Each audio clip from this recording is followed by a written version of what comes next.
ማወቅ ማመን ያለባችሁ ነገር የኢትዮጵያ ህልውናና ሶቨርኒቲ ስጋት የሆነበት ዘመን አልፏል።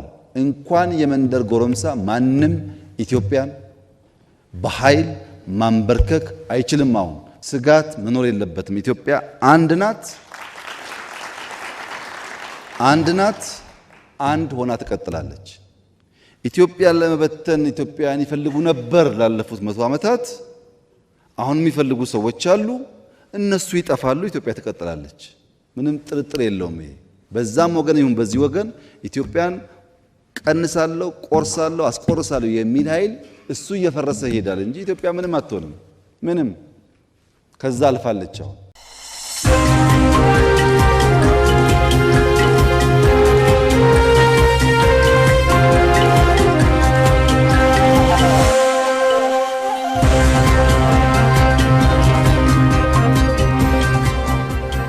ሁለት የአሜሪካ የእሳት አደጋ ሰራተኞች በጥይት ተገደሉ።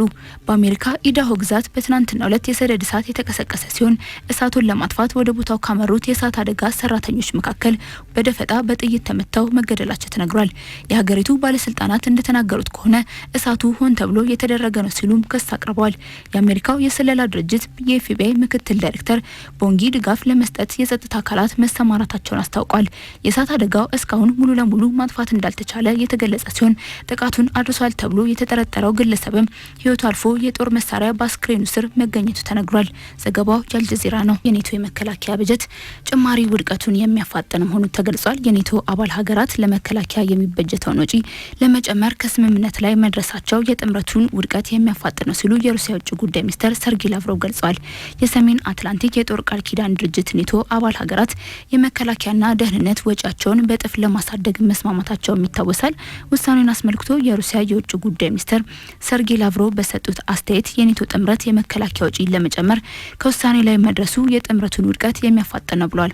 የኔቶ ጥምረት የአባል ሀገራትን የጋራ ፍላጎት መሰረት ማድረግ አለበት ያሉት ሰርጌይ ላቭሮቭ የበጀት ጭማሪው ጥምረቱን ወደ ጥፋት እንዳያመራ ያደርጓል ሲሉም ተናግሯል።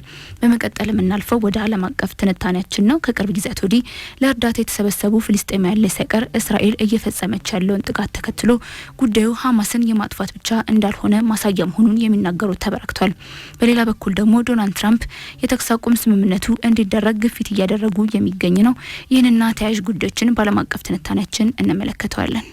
ፕሬዝዳንት ትራምፕ ታላቅ ጀግናና ጦረኛ ሲሉ የሚያሞካሿቸው ኔታንያሁ በጋዛ እያደረሱት ያለውን አስከፊ ጭፍጨፋ እንዲያቆሙ ግፊቶች ተበራክተዋል። በተለይም ደግሞ የኢራንና እስራኤል የ12 ቀናት ጦርነትን ያስቆሙት አዛውንቱ ፕሬዝዳንት ትራምፕ በጋዛ ያለውን የሰቆቃ ድምፅ ለማስቆም ከፍተኛ ግፊት እያደረጉ ይገኛል። ለዚህ ደግሞ ከጦር ወንጀለኝነት እስከ ፖለቲካዊ ሙስና ድረስ ይፋዊ ክስ ከቀረበባቸው የሰነባበቱት ኔታንያሁ ከሐማስ ጋር የተኩስ አቁም ስምምነት ለማድረግ ፍላጎት እንዳላቸው አሳይተዋል።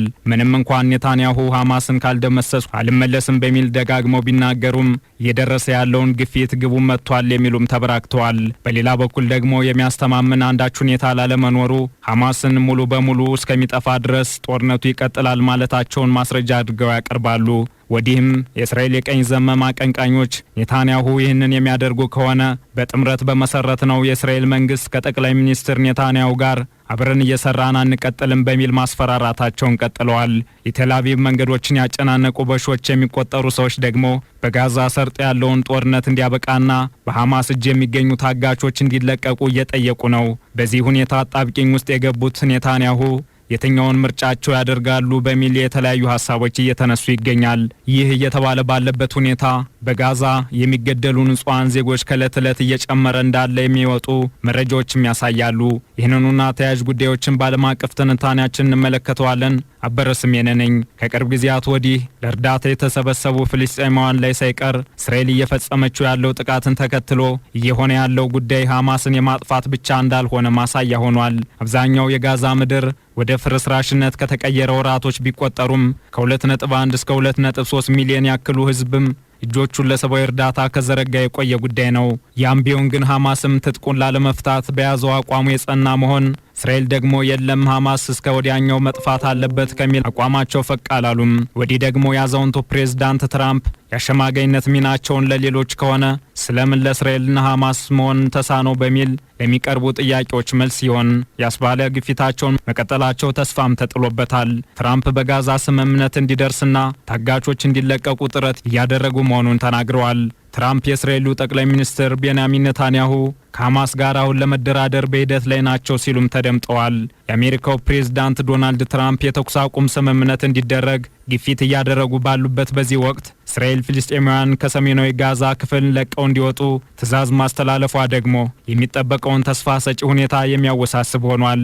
ወደ ደቡብ ጥቃቱን እያጠናከረና እያሰፋ ያለው የእስራኤል መከላከያ ኃይል በጋዛ ከተማና በጃቢሊያ ባሉ አካባቢዎች የሚኖሩ ሰዎች ወደ ደቡብ አልዋሲ የባህር ዳርቻ አካባቢ እንዲሄዱም አዟል። በተለይም ደህንነቱ የተጠበቀ ዞን ተብሎ በሚጠራው በአልዋሲ አካባቢ ጥቃቶች መፈጸም ጀምረዋል። ይህን ተከትሎ ለሚቀርብ ክስ የእስራኤል መከላከያ ሰራዊት ቃል አቀባይ መልስ የእስራኤል ጦር በሰሜን ጋዛ አሸባሪዎችንና የሽብር መሰረተ ልማቶችን ለማጥፋት እየተንቀሳቀሰ ነው የሚልም ነው። ይህ በእንዲህ እንዳለም እሁድ ዕለት እስራኤል በጋዛ በፈጸመችው የቦምብ ድብደባ ብቻ በርካታ ቤቶችም ወድመዋል። ሀገሪቱ በጋዛ የምታካሄደው ወታደራዊ ዘመቻ በቀጠለችበት በዚህ ወቅት የአሜሪካው ፕሬዝዳንት ዶናልድ ትራምፕ በዚህ ሳምንት የተኩስ አቁም ስምምነት ሊደረግ ይችላል የሚል እምነት እንዳላቸውም ተናግረዋል። የኳታር አሸማጋዮች አሜሪካ የምታሳድረው ጫና ውጤት ያስገኛል የሚል ተስፋ እንዳላቸውም ተናግረዋል። ከአሁን ቀደም ለ2 ወራት የቆየው የተኩስ አቁም እስራኤል በመጋቢት ወር በጋዛ ላይ አዲስ ጥቃት መሰንዘሯን ተከትሎ ስምምነቱ ከፈረሰ ወዲህ አንዳች መፍትሄ አልተገኘለትም። በጥር 19 የተጀመረው የተኩስ አቁም ስምምነት በ3 ምዕራፎች ተከፍሎ ቢጀመርም የመጀመሪያው ምዕራፍ በትክክል መጠናቀቅ ሳይችል ቀርቷል። አሁንም አደራዳሪዎች አዲስ የተኩስ አቁም ላይ እንዲደረስና በሁለቱም ወገን የታገቱ ሰዎች እንዲለቀቁ ጥረታቸውን አጠናክረው ቀጥለዋል። ነገር ግን እስራኤል ሐማስ ትጥቁን ካልፈታ የሚኖር ድርድር አይኖርም፣ ያ ካልሆነ እስከ መጨረሻው ሐማስ ሳይደመሰስ ጠመንጃ ማዘቅዘቅ የሚታሰብ አይደለም ባይናት። ሐማስ በአውሮፓውያኑ ኦክቶበር 7 2023 ጥቃት ፈጽሞ 1200 እስራኤላውያንን በመግደል 251 ሰዎችን አግቶ ከወሰደ ዕለት ጀምሮ በጋዛ ከ56000 በላይ ሰዎች ተገድለዋል።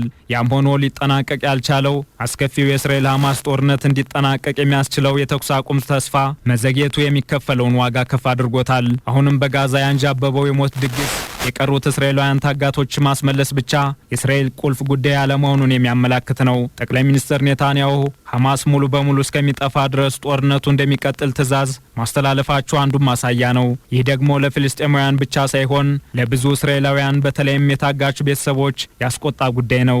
ኔታንያሁ ከዘመዶቻቸው ደህንነትና ከሀገር ጥቅም ይልቅ የራሳቸውን የፖለቲካ ፍላጎት ያስቀድማሉ የሚሉ ክሶችም እንዲበራከቱ አድርጓል። በህዝብ አስተያየት መሰረትም የኔታንያሁ ተቀባይነት መውረዱ እየተነገረ ነው። በተለይም ከቀኝ አክራሪና ሃይማኖታዊ ፓርቲዎች በወጡ ወግ አጥባቂ ሚኒስትሮች የተዋቀረው የኔታንያሁ መንግስት እንዳይወድቅ እየታገሉ ባሉበት በዚህ ወቅት ከፍተኛ ጫና ውስጥ ከቷቸዋል። ነገር ግን የእስራኤል የረጅም ጊዜ መሪ የሆኑት ኔታንያሁ አሁንም የእስራኤል ህዝብ እስከፈለገ ድረስ የሚጨርሷቸው ብዙ ተልእኮች እንዳሏቸው ተናግረዋል። በተለይም ኔታንያሁ የታጋቾችን ነጻ መውጣትና የሐማስን ሽፈት ማረጋገጥ የሚችሉት እርሳቸው ብቻ እንደሆኑ ይናገራሉ። ህዝቡ ደግሞ የቴል አቪቭን መንገዶች ባጥለቀለቀ ሁኔታ ሰላም ይውረድ፣ ታጋቾች ይለቀቁ የሚሉ ጩኸቶችን ማሰማት ምርጫቸው አድርገዋል። በኢራን ላይ ድፍረት የተሞላበት ውሳኔ ወስናቸዋል። አሁን ደግሞ በጋዛ ያለውን ጦርነት በማስቆም ሁሉም ታጋቾች እንዲመለሱ የሚያደርግ ደፋር ውሳኔ ወስኑ የሚል ጥሪ ሲያቀርቡም ተደምጠዋል። በቅርቡ በተሰጡ የህዝብ አስተያየቶች መሰረትም 59 በመቶ የሚሆኑት የእስራኤላውያን ታጋቾች እንዲለቀቁ በጋዛ ያለው ውጊያ በአስቸኳይ እንዲቆም ይፈልጋሉ። ከተጠየቁት መካከልም ግማሽ የሚሆኑት ኔታንያሁ ጦርነትን እየቀጠሉ ያሉበት ብቸኛው ምክንያት ለራሳቸው ፖለቲካዊ ጥቅም ነው የሚልም አመለካከት አላቸው። በአጠቃላይ በኔታንያሁ ላይ እስራኤላውያን ያላቸው እምነት ከ50 በመቶ አይዘልም። ወዲህም ጉቦና ማጭበርበርን ጨምሮ በፖለቲካዊ ሙስና ኔታንያሁ የቀረበባቸውን የወንጀል ክስ እየተከታተሉ ይገኛል። ኔታንያሁና ደጋፊዎቻቸው በእርሳቸው ላይ የቀረበውን ክስ እንደ ፖለቲካዊ አሻጥር አድርገውም ይመለከቱታል። ነገር ግን ተቃዋሚዎቹ ኔታንያሁን የእጃቸውን እንዲያገኙ ተግተው እየሰሩ ይመስላል። ይህን ተከትሎም ፕሬዝዳንት ትራምፕ ኔታንያሁ ታላቅ ጀግናና ጦረኛ ናቸው ከማለታቸው ባለፈም የፍርድ ቤት ሂደታቸው በአስቸኳይ ሊሰረዝ ይገባልም ብለዋል። ነገር ግን የትራምፕ ጣልቃ ገብነት በብዙ እስራኤላውያን ዘንድ ማስተዋል የጎደለው በሚል ትችትም ገጥሞታል። የተቃዋሚ መሪ ያይር ላፒድ በበኩላቸው በነጻ ሀገር የህግ ሂደት ውስጥ ጣልቃ መግባት የለባቸውም ሲሉ መኮንናቸውም የሚዘነጋ አይደለም። በተለይም ብዙዎች ኔታንያሁ የጋዛን ጦርነት በማራዘም የእስራኤልን ዓለም አቀፋዊ ጥቅም ጎድተዋል ሲሉም ይወነጅላሉ። ዓለም አቀፉ የወንጀለኞች ፍርድ ቤት አሁንም በጠቅላይ ሚኒስትሩና በቀድሞው የመከላከያ ሚኒስትር ዮአቭ ጋላንት ላይ የወጣውን የስር ማዘዣ አልቀለበሰም። ይህ ሁሉ ተደማምሮ በጋዛ አንዳች ሁነኛ መፍትሄ ይገኛል የሚለው ተስፋ ቢያይልም ለሰብአዊ እርዳታ በተሰበሰቡ ሰዎች ላይ ሳይቀር የሚወሰዱ እርምጃዎች ግን አሳሳቢ እንደሆኑ ቀጥለዋል። በቀጣይስ ከፍተኛ ግፊት እያደረጉ መሆኑ የተነገረላቸው ፕሬዝዳንት ዶናልድ ትራምፕ ጦርነቱን ማስቆም ይችላሉ ወይስ ጦርነቱን ካቆሙ ስልጣናቸው ያበቃለታል በሚል የሚያስፈራሩት የእስራኤል ቀኝ ዘመን ፖለቲከኞች ተጽዕኖ የኔታንያሁን የመደራደር ፍላጎት ይቀለብሳል የሚለውም ይጠበቃል። ይህንኑ ዓለም አቀፍ ትንታኔ ስናዘጋጅ አረብ ኒውስ፣ ቢቢሲ እና አልጀዚራን በዋቢነት ተጠቅመናል።